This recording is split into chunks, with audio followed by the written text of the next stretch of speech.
Thank you. I'm going to speak about clean hydrogen technologies, Cortical Dynamics, Advent Energy, and I will briefly touch on the investments that Advent Energy has in New Zealand, in RL1 in the Northern Territory, and offshore New South Wales. I will speak mainly during this presentation about offshore New South Wales, but I want to be able to touch on the range of investments that BPH has across those areas. Advent, of course, has a retention license in RL1 in the Northern Territory. It's now in a position where it can evaluate turning that into a production license. It has the offshore New South Wales, which you are likely to be well aware. It was the subject of the issues to do with the presentation or the 5 matters to deal with the appointments of Scott Morrison to ministries. And that's the subject now, the Bell inquiry, which is the former High Court Justice Bell. And that inquiry is now seeking submissions and will report at the end of November. There is, of course, a court action underway there in the federal court, and I can't comment on the process of that federal court inquiry. Sorry, of the federal court matter because of each of those elements, except to say that the hearing is due in March of this year. If we move to the next slide, please. So Australia is in the midst of an energy supply crisis, and those elements are known. It's part of what is currently a global energy supply crisis. The reason that I bring this slide into here is because it was predicted by many over an extended period of time that there was insufficient investment into energy, including in Australia and including in the gas market. And that's now been very substantially demonstrated by the gas going to $40 a gigajoule in Australia. But in addition, of course, the Australian government regulatory authorities had to direct the seizure or enable the seizure of the electricity supply generation and the gas generation and production processes in June and July during this most recent crisis. Now, there is further predictions by AEMO of issues to do with potential instabilities in supply in the electricity market, which is likely to occur in South Australia as early as next year and in New South Wales during 24-25. The cost to the Australian consumer of the last element was 1.8 billion.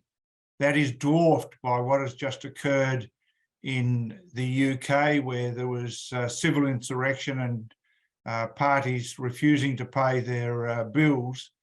And Liz Truss, the new Prime Minister of the UK, has just committed in the reported sense to $100 billion of energy substitution of energy price support in the marketplace in the UK. That's $100 billion to pay out in order to just keep the price for energy consumers at about $4,000 a household, and it was supposed to go to $10,000 per household per year.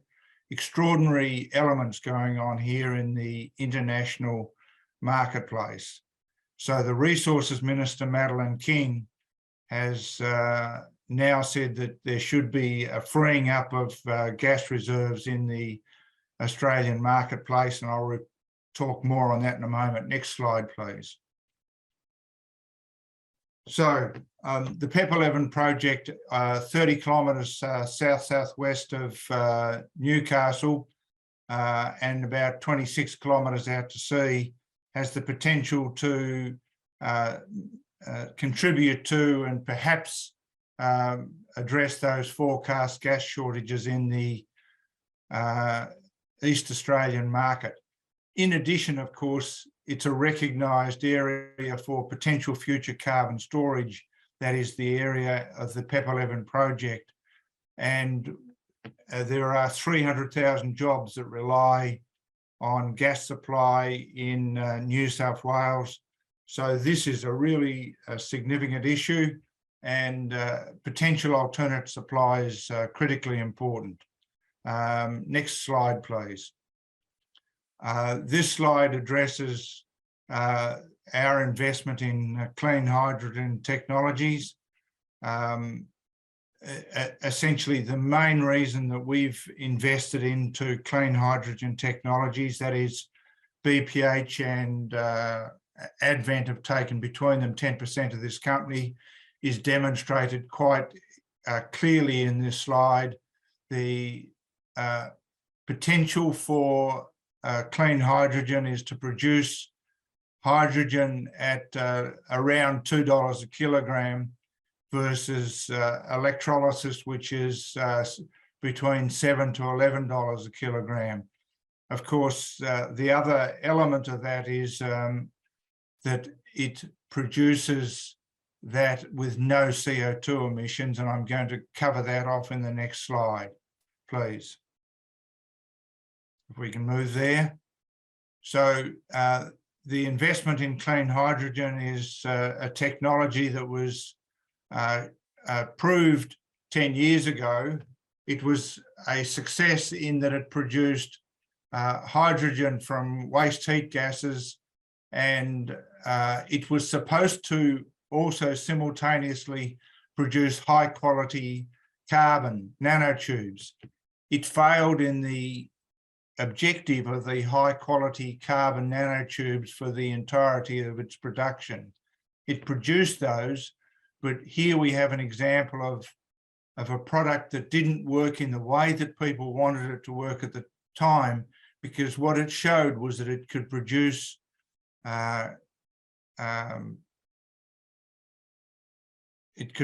hydrogen, and it could also simultaneously produce carbon black.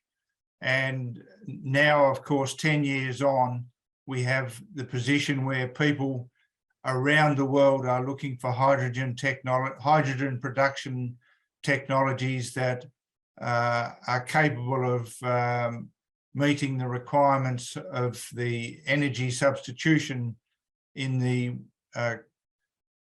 area that we're going towards net zero 2050. And that was the real reason why we went into this technology. Next slide, please. So Cortical Dynamics is our other investment, and we have 17%. In this year, they're making substantial gains under the new CEO, and Ashley Zimpel there has really made significant gains in the way in which the technology is being developed and the parties with whom the company is being involved with. The technical partners there, AIT in Vienna on artifact removal and signal enhancement, and Lorgan for AI development. And we, of course, have been working with Philips on a plug-and-play agreement in place for the Barm Dam, and that is ongoing. We'll report more on that, we believe, in the near future. The anaesthesia monitoring is a better anaesthesia monitoring device is looked for by anaesthetists and surgeons and hospitals all around the world in order to reduce risk, reduce costs. And it's a billion-dollar marketplace. We're well placed in that, and we're attracting significant international interest. Next slide, please. So I spoke briefly about New South Wales and the energy market. And of course, you've seen it and heard what occurred during the time frame. The Resources Minister and the Prime Minister have both guaranteed to our trading partners, in particular to Japan and Korea, that LNG will continue to be supplied from them from the sources within Australia. And of course, that's the element that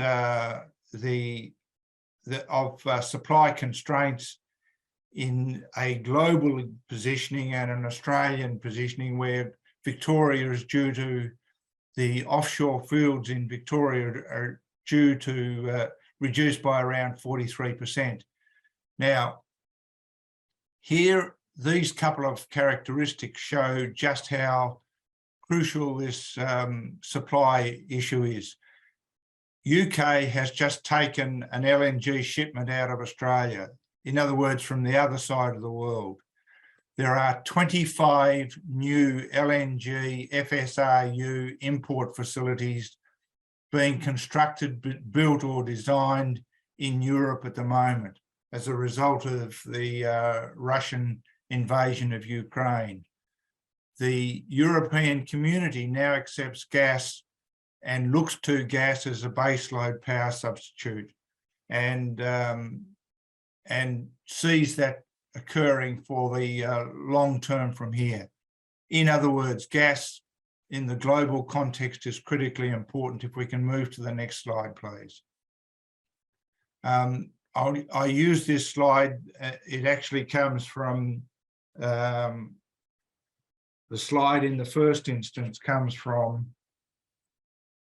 the Energy Quest. Whilst this slide is a year old, this is to demonstrate that a year ago, the gas shortfall was forecast to occur out into 24-25. It didn't. It occurred in this last year. And of course, there is now further predictions of electricity instability by AEMO going through into South Australia in 23 and New South Wales as early as 24-25, as I outlined earlier. So additional gas supply into that marketplace is crucial. If we can move to the next slide, please.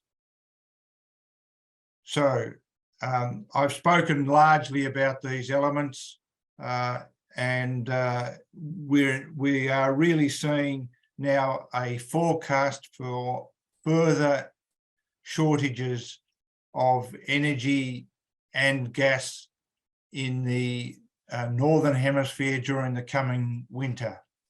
We have seen in California just this last 2 weeks, California asking people not to charge their electric powered cars, and for people to be asked to restrain their use of electricity. The same thing occurred in Europe in the recent past, and we really need more gas brought into the global supply network. Next slide, please. So I come to the PEP 11 permit, 4,700 kilometres on the doorstep of Sydney. It's being recognised as a proven petroleum basin, and 2 new gas-fired power stations for New South Wales firming generation are currently being built.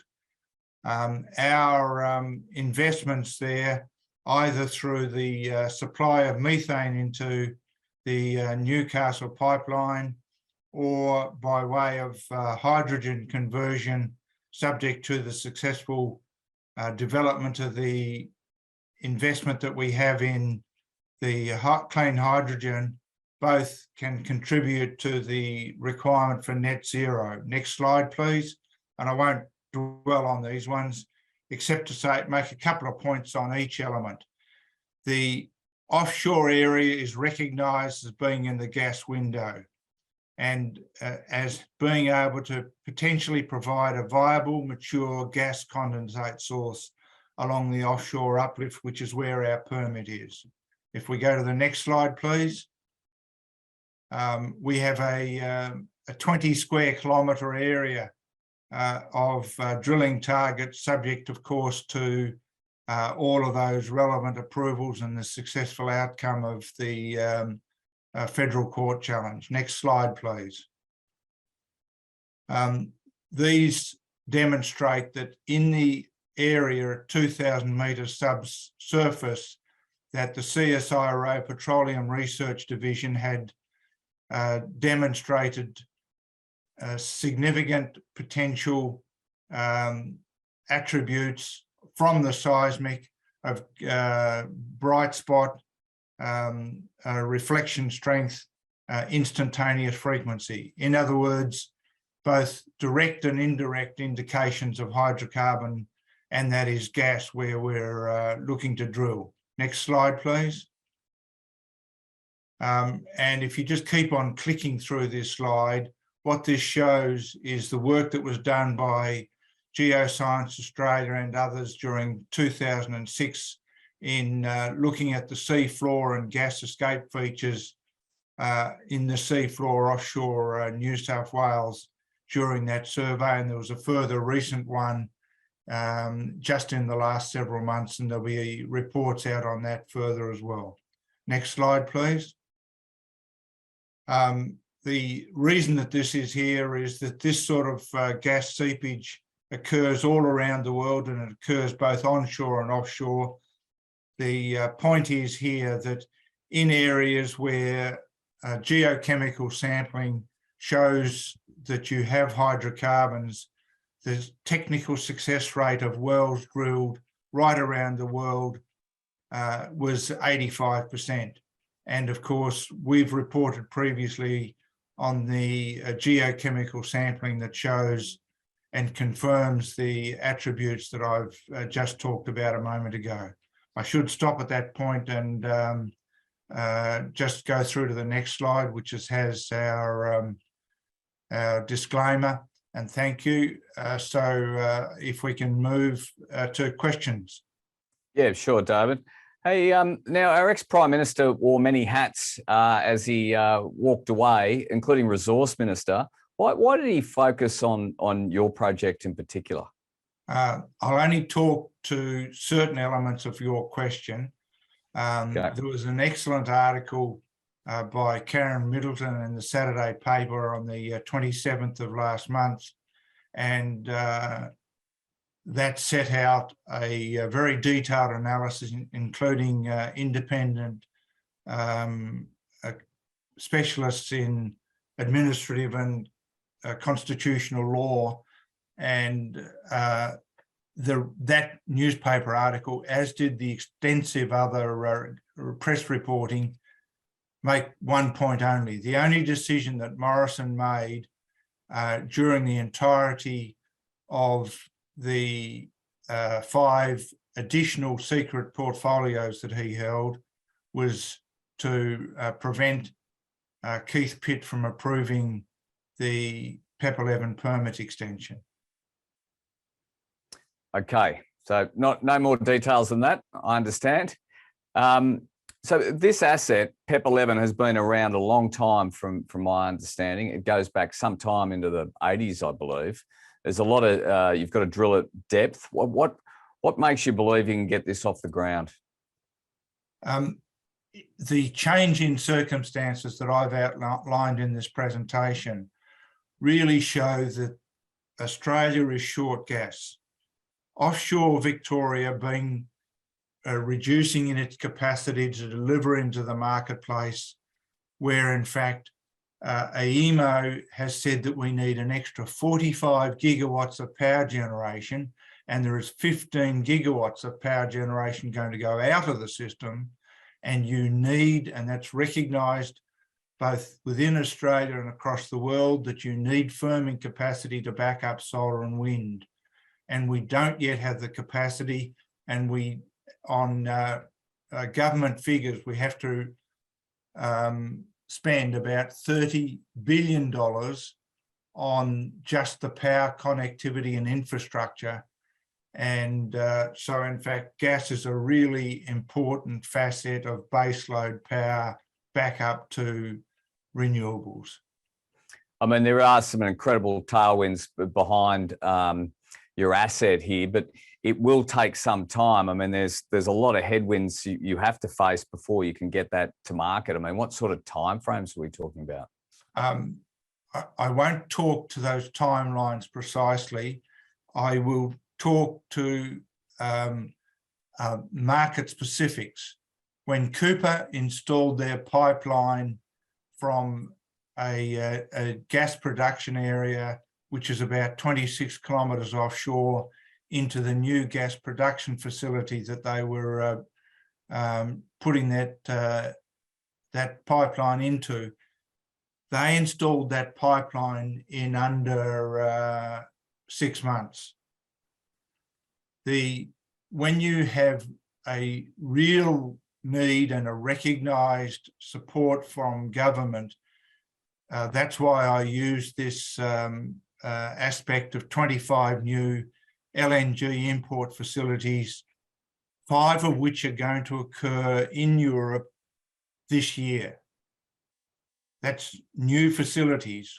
When the need is there and government recognises and supports that need, then you are able to achieve things in a very rapid time frame.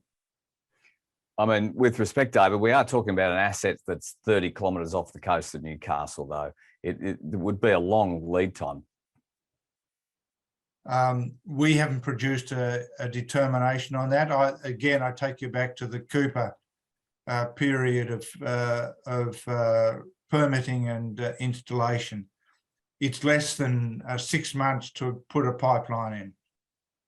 Okay, and just finally, BPH Energy looks like it's got a lot of optionality in part of this kind of energy transition, gas and also hydrogen. Why the biotech aspects of the business? I mean, it just seems non-core to what your focus is. We actually initiated the company, that is BPH Energy, as a biotech investment entity. The market conditions at the time were more conducive to making additional investments into energy, and that's exactly what we did. However, we made 4 investments into medtech at the time. In the sense of success rates on an international or Australian basis, we have one project that is now just made application for FDA approval. That's the Cortical project. So having 1 out of 4 projects that are moving forward into the potential for commercialisation is an outstanding outcome on a relative basis. So we're not making more investments in that space, but we are and have been supporting our lead investments in that space. Great, David. That's all we have time for. Thank you for your time. Have a nice weekend. Thank you indeed. Thanks for the time.